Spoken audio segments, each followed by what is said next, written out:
Bueno, bienvenidos a la historia. La ciudad medieval. A partir del año 1000 asistimos a un desarrollo urbano que ha dejado huella en las ciudades en época contemporánea. La ciudad tenía un papel primordial en el horizonte romano. Era la residencia de la élite, era el lugar de concentración de las producciones rurales, eran centros de consumo y de abastecimiento. Además contaban con una red artesanal y comercial esencial que, según algunos autores, impedía una integración del campo con la ciudad de forma real.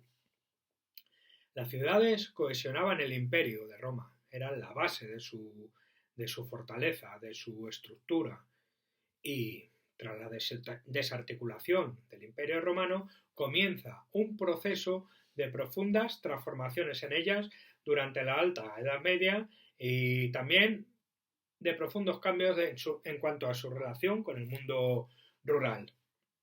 En la Edad Media la ciudad reposa sobre unas bases distintas a las de la antigüedad. Ahora dependen de la capacidad de obtención de excedentes señoriales y de la integración estrecha entre el mundo urbano y el mundo rural.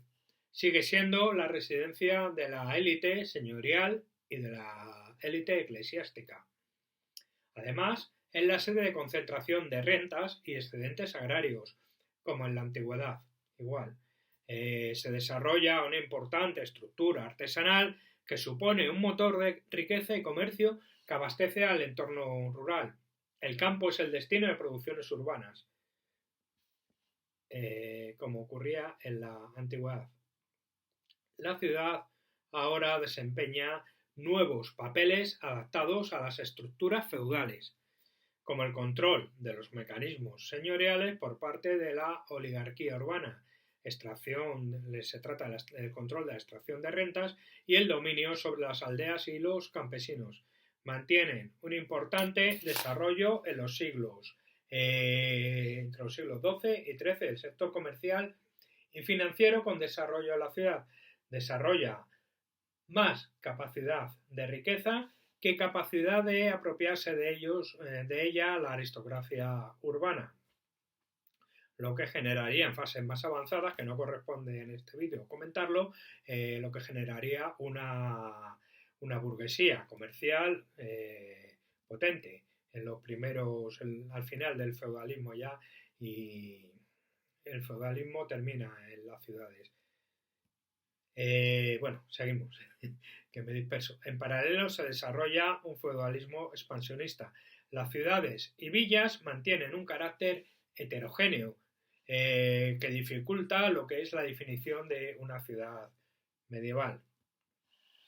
Lo que sí podemos comprobar que hay una serie de aspectos que en común, como una mayor especialización económica a través de los mercados y las ferias que se celebran en estas ciudades.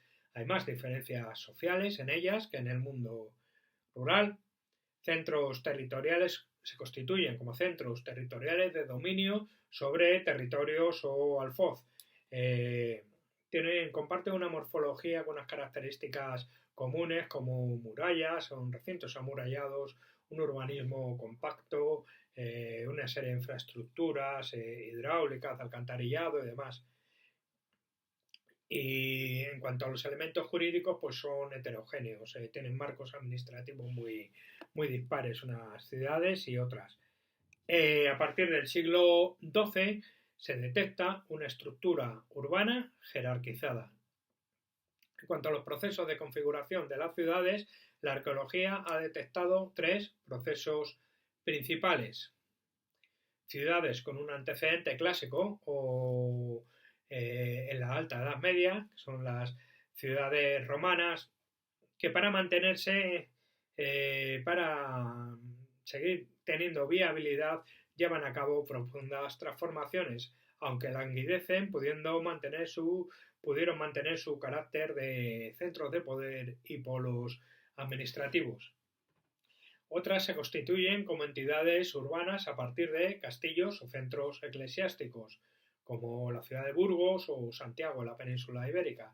La mayoría de estos casos presentan indicadores de fractura con el pasado romano, con una continuidad espacial desde la Alta Edad Media, pero que no llegan a articularse como verdaderos centros urbanos hasta el siglo XII, en el que se vislumbra una dirección y ordenación desde los poderes locales. En este proceso tienen una especial importancia las parroquias urbanas. Otro tipo de ciudades, otro tipo de proceso de generación de ciudades medievales son las ciudades que se crean de nuevo cuño, ex novo, a partir del siglo XI.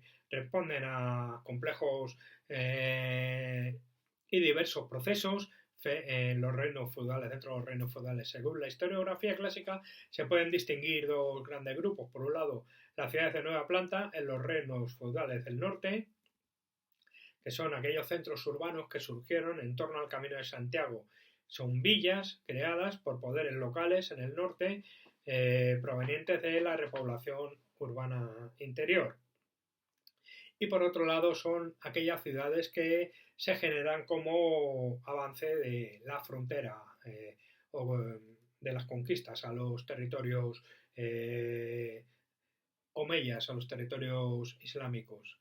Más comillas islámicos, más apropiado, yo creo, en este momento.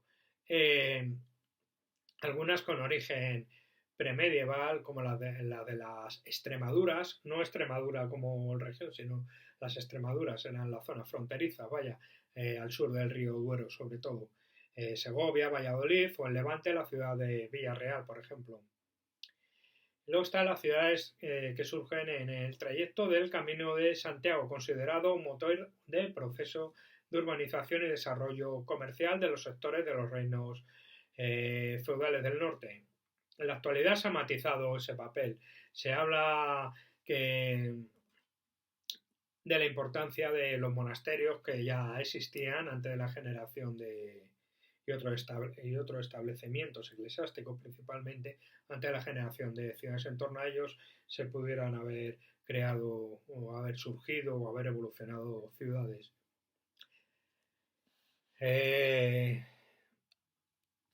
Otro tipo de ciudades medievales que surgen son las pueblas nuevas del Cantábrico. Son villas creadas en el curso de los siglos XII, XIII y XIV en el sector cantábrico de la península.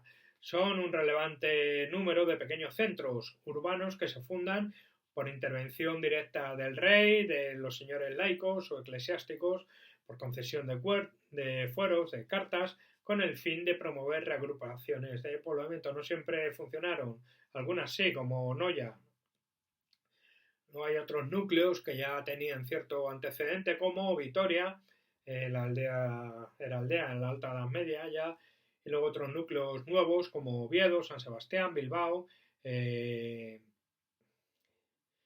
los que se asientan delegados señoriales y poderes que transforman el trazado urbano de una forma planificada. Y luego las ciudades islámicas conquistadas por los feudales. Es el otro gran grupo de ciudades que, aunque la mayor parte de ellas fueron conquistadas con acuerdos de capitulación para que la población islámica que vivía en ellas pudiera seguir viviendo, la población musulmana, lo cierto es que todas ellas sufrieron unos profundos cambios relacionados con las nuevas estructuras feudales que las dominaron las ciudades. Entre ellos destacan los cambios en las unidades domésticas, donde la vivienda islámica, que era un reflejo del tipo de familia extensa, se articulaba en un espacio urbano aparentemente caótico, con casas que se organizaban en torno a un patio central al que se accedía desde distintas estancias. Las unidades familiares se justaponen formando islas de gran extensión con acceso mediante adarves, son estos callejones tortuosos sin salida que dan acceso a las viviendas. Los feudales emprendieron un proceso más o menos rápido de cambios en el modelo para establecer un urbanismo más regular, con viviendas en torno a calles principales ajustadas al modelo de familia nuclear. Tras la conquista de ciudades islámicas por los feudales, se producían estas transformaciones materiales y sociales. En algunos casos se abandonaron ciudades enteras, como la ciudad de los vascos en Toledo, ciudad islámica, por la creación de nuevos centros urbanos. En otras ocasiones se abandonaban barrios enteros de las Madinas, como el Fortí, en Denia, aunque la realidad era una continuidad. Esta era la realidad. La arqueología sí que ha determinado cómo se produjeron la mayoría de los cambios urbanos. Tras la conquista de los poderes feudales, se instalaban estos en el corazón de las ciudades, de las Madinas, cambiando mezquitas por iglesias, fundando conventos y ocupando espacios domésticos y edificios públicos feudales, además de la instalación de nuevos espacios productivos, artesanales y comerciales. Esto lo que produjo fue la expulsión de la población musulmana al exterior de las ciudades, formando nuevos arrabales extramuros, lo que se conocen como morerías. Bueno, esto es cómo se constituyen las ciudades medievales feudales.